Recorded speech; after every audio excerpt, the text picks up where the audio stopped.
Lors d'une conférence de presse au Qatar, Donald Trump a livré un discours décousu, mélangeant critiques, digressions absurdes et affirmations douteuses. Il a débuté en exprimant une colère incompréhensible contre Pete Buttigieg, l'ancien secrétaire au transport, simplement parce que celui-ci se rendait au travail à vélo.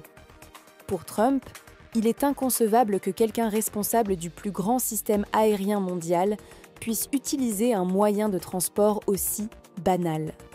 Il l'a longuement tourné en dérision. Puis, Trump a évoqué les défaillances du système de transport aérien américain, accusant l'administration Biden et Buttigieg d'avoir gaspillé des milliards de dollars pour des systèmes mal conçus. Il a affirmé qu'un nouveau système serait lancé sous sa supervision, plus efficace et centralisé. Il a aussi évoqué une confusion entre le cuivre et la fibre optique, ce qui a laissé entendre une mauvaise compréhension technique du sujet. Il a ensuite loué Sean Duffy, qu'il a décrit à la fois comme un expert en transport et un champion du monde de grimpe d'arbres.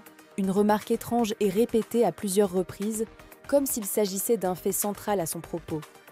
Il s'est même lancé dans des métaphores sur des arbres tombant lors de conflits, notamment en Ukraine, tout en faisant un parallèle douteux avec les compétences de Duffy.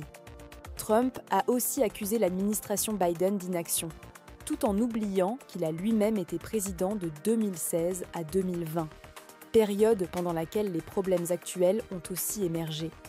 Il a reproché à Biden de ne pas avoir modernisé les infrastructures, tout en ignorant que certaines décisions désastreuses remontent à son propre mandat.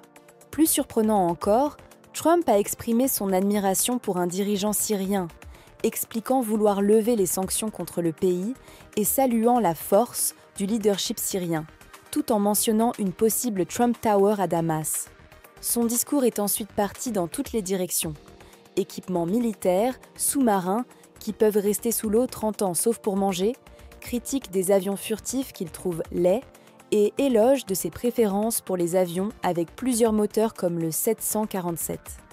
Il a aussi raconté avoir mis la pression sur Tim Cook, PDG d'Apple, pour que la marque construise aux États-Unis plutôt qu'en Inde, arguant que les droits de douane en Inde sont trop élevés et que les États-Unis ont trop longtemps toléré la délocalisation. Trump a également parlé de la guerre en Ukraine, prétendant pouvoir obtenir la paix en 24 heures, mais a admis ne pas s'être déplacé pour des négociations car Poutine n'y allait pas non plus. Il en a profité pour souligner que selon lui, la discrétion militaire, la furtivité est surévaluée et que les ennemis finiront toujours par détecter les avions. Enfin, il a affirmé que les États-Unis ne perdaient plus 1000 milliards de dollars par an dans leur commerce avec la Chine, uniquement grâce à un mois de suspension des échanges, selon lui, ce qui contredit les faits économiques établis. Le tout s'est terminé sur une note publicitaire, avec Trump vantant un dispositif anti-chute de cheveux, entre deux digressions sur les F-35 et le lancement d'un éventuel F-55 à 2 moteurs. Une invention de sa part.